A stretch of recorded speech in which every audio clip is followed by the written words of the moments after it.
대법원 2004-33469 판결입니다. 이 사건도 국가배상법 제2조의 요건에 해당하여 국가배상이 인정될 수 있는지에 관한 판결인데요. 공무원의 직무상 직무집행을 하면서 고의 또는 과실로 법령에 위반하여 타인에게 손해를 가하거나 이 손해와 원인관계에 상당한 인과관계가 있는 경우에 이제 국가배상이 인정이 되는데요. 이 경우에는 특히 이제 국가가 입법 의무가 있음에도 불구하고 입법 의무를 다하지 않았을 때 국가배상을 청구할 수 있는지가 문제가 됩니다. 그래서 입법행위에 관한 그 부작위의 의미를 다루고요. 물론 이제 소멸시효에 관한 쟁점도 함께 다루도록 하겠습니다.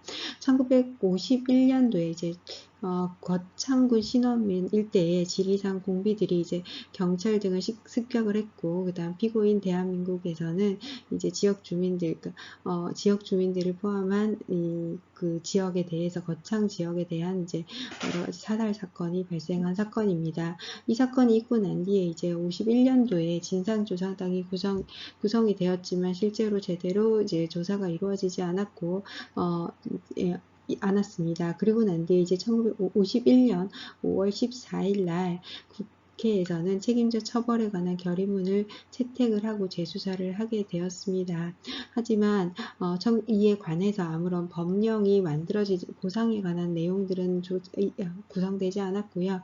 1961년도에는 이에 대해서 이 거창 사건의 피해자들에 대해서 이제 국가가 비교적 어떤 조치를 취할 수 없도록 공무원 임명을 거부한다거나 거창 사건에 대한 언급을 감시한다거나 하는 어떤 행위를 하게 됩니다. 그래서 이제 이 사건에 대해서는 별로 언급이 되지 않다가 1989년에 거차 사건 관련자 명예회복 배상을 위한 특별조치 법안이 마련이 되고요.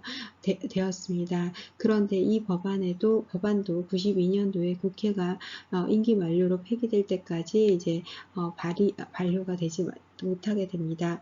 그리고 1995년 12월 18일 날 이제 다시 거창특별법이 마련이 됐고요. 이 법률이 마련이 되면서 명예회복심의위원회가 구성이 되고, 그다음에 뭐 여러 가지 조치가 이루어졌는데, 이 규정에는 우리가 국가배상에 대한 부분을 공부하고 있으니까요. 배상이나 보상에 관한 규정이 규정이 없었습니다. 2004년 3월 2일에 보상금 지급 규정을 포함한 거창특별법이 마련이 되었는데, 이때도 역시 거부권이 행사되어서 배상 및 보상 규정이 통과되지 못했습니다.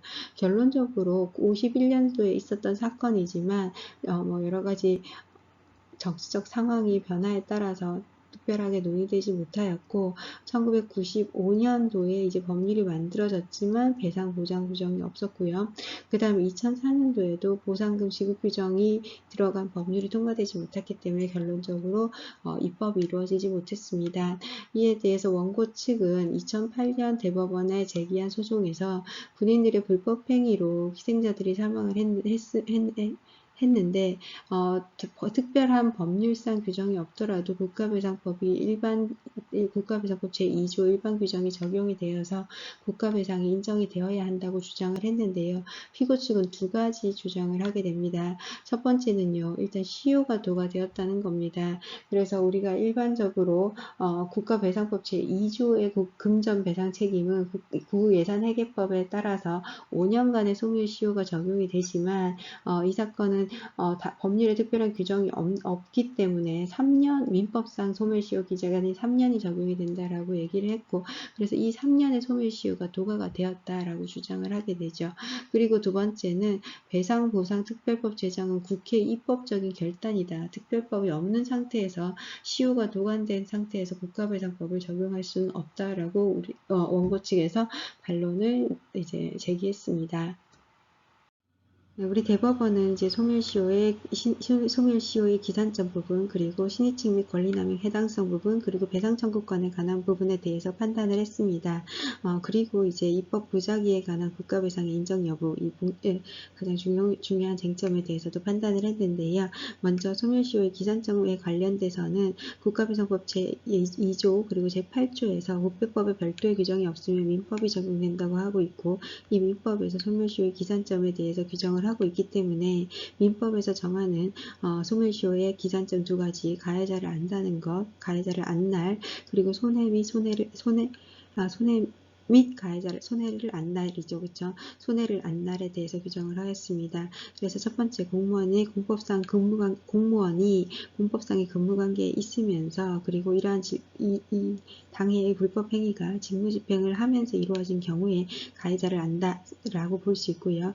그리고 손해를 안다라는 것은 불법 행위의 요건 사실을 현실적이고도 구체적으로 인식한 때, 그리고 개별 사건의 여러 객관적 사정을 참작했을 때 손해배상 청구가 사실상 가능하게 된 상황을 알게 된 것을 고려해서 합리적으로 인정되는 되는 경우에 소멸시효가 되는 경우를 기점으로 해서 소멸시효가 인정된다, 이렇게 보았습니다. 그리고 신의칙 및 권리남용 해당성에 관해서는 국가가 국민의 보호 의무만으로 소멸시효 완성 주장이 신의칙에 반하거나 권리남용에 해당하는지에 대해서 보았는데 이 경우에 해당하지는 않는다라고 보았습니다. 한편 배상 청구권에 대해서는 이제 국가배상법 적용해서 5년간 이 권리를 행사하지 않았을 때 소멸시효가 적용된다고 보았습니다. 따라서 이 경우에는 이제 51년도에 사건이 발생했고 그 뒤에 이제 조치를 취하지 않았죠. 물론 60년부터 69년 사이에 어떤 국가의 강압적인 어떤 행위로 인하여 적극적으로 이제 손해배상 청구권을 행사하기 어려운 상황이 있다는 점은 있지만 그 이전에는 충분히 손해배상을 청구할 수 있었고 그 이후에도 손해배상을 청구할 수 있었지만, 물론 이제 나중에 보시면 입법 부작위 때문에 안 되긴 하지만 이러한 경우에도 이에 따라서 손해배상 청구권이 민법상 소멸시효 청구권 자체도 인정되지 않는다라고 판단을 한 겁니다. 자, 그 다음에 이제 당해 사안에서 입법 부작위 보시면요. 첫 번째는요, 입법 행위 또는 입법 부작위가 성립하기 위한 요건입니다. 입법 부작위라는 것은 입법 의무가 있지만 상당한 기간이 지날 때까지 사실은 그러니까 국가가 국회를 통해서 고의 또는 과실로 입법 의무를 불이행한 한 경우에 인정이 됩니다. 그래서 헌법상 구체적인 의무가 존재하고 상당한 기간이 경과할 때까지 고의 또는 과실로 입법 의무를 불이행한 경우에 입법 부작위의 요건이 성립하게 됩니다.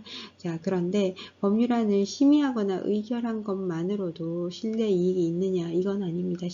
지금 앞서 사실관계에서 보신 것처럼 법률안을 심의는 했지만 이제 확정이 안 되었고 그 뒤로 이제 입법 부작위 상태가 계속된 거죠. 자, 이러한 경우에도 신뢰 이익을 주장하기는 어렵다라고 보았습니다. 따라서 국가배상법상 입법 부작위가 인정되지 않은 사례에 해당합니다.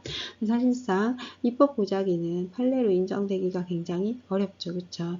입법부와 사법부의 관계를 생각해도 충분히 생각해 보실 수 있습니다.